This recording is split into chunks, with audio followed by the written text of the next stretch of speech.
Another video of CPP. I'm Said Mansoor Sensha, and today video is about break and continue. One is how we can use break and continue. So there break and continue, and the other. So first we have to study about break and continue. Or now, what is the work of break and continue? So simply here I'm just writing a code for it, like include again. Previously including iStream library. Sorry, include spells wrong. Include iStream, and then using namespace stt, entering the man body and man. Okay, so here see this. So how the break and continue statement work? So first of all, I'm taking suppose one for loop, as I previously declared what is a for loop, how it work in the previous video. So if you didn't see this video, so I will give the link below in the description of this video, so you can watch this video how the for loop is working and what is the syntax for loop. I briefly explained the for loop in this video. Okay, so here I'm taking one integer value, which is int I. In this case, let's suppose I take this time int a, which is equal to 0, which is initialized from which is initialized from 0, which is int a. A is one of the identifier which gives the identity integer, and it is initialized from 0. And then then a should goes from toward 5. Let's suppose take 10. Okay, it will goes toward 10, and then a plus a will be increasing with whenever the for loop is executing. Okay, so over here I says if a equal to 4, whenever a reach 4, you have to break. Means no more execution is needed. No more execution needed. Now if I run this, so let's see. First of all, here I just see out over there, see out a, over there, see out a. So let's run and let's see what is going on in this program. Okay, it is executing, compiling.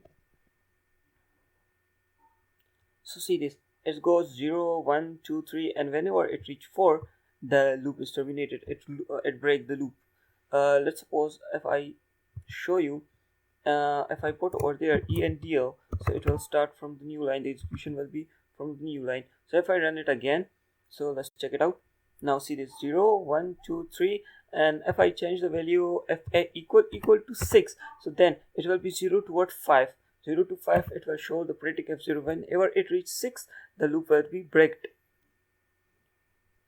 So see this, it will execute, and now see 0 1 2 3 4 5, and whenever it reaches 6, so means whenever the a reach the 6, so it will break the loop, and we got the execution from 1 to 5. Okay, what happened when I just switch over here a continue instead of break, continue? So what just happened when I switches to continue F11 from run, and then see this, it will skip basically 6 and print hold from 0 to 10. So see this, it skipped 6 because I says whenever a equal to 6, you have to continue this forward. Means that you have to skip the 6 and then move on, like from 1 2 3 4 and 5. Whenever it reaches 6, it skip the 6, and then 7 8 9 10. Okay, so this is the simple, like we also use this break and continue cases in a switch case. So, and also in the next video I will talk about the array, that what is the array. So let's talk about the simple syntax of array. So the simple syntax of array is basically like, first we have a data type.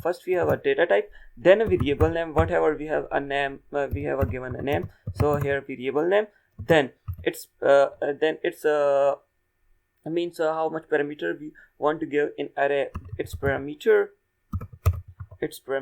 and then its declaration, means according to the parameter how much we can assign the value according to its parameter. Like here I take a 4, so I just paste here I write like according to parameters. This is a simple syntax, and you will understand more efficiently in the next video when I was the post upload a video about an array. Okay, so see this, I says a data type. Data types means here is not a data, it is a data type.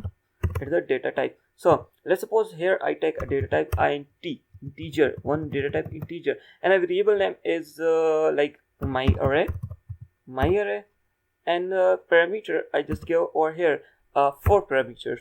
So after the 4 parameter here I just says 1 2 3 1 2 3 and 4. So it is 4. Basically array start from 0, so it is 0, then 1, then 2, then 3, and if we count from a simple like 1 2 3 4, it is 4.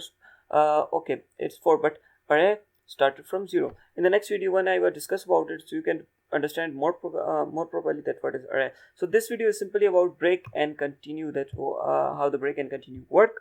So if you like, so please like this video, share with your friend, that my channel will grow, and I will give more this type of lectures about Java, about Python, Python, tkinter, somewhat says tkinter and someone says kinter, and HTML, CSS, and web designing, full development with PHP. If my channel has grown, so please make sure that you have to subscribe my channel and like my videos if you think that my work is efficient. So please like my videos and comment below if you got any type of deficiency in my videos. Thank you for watching this video and have a nice day. Allah Hafiz.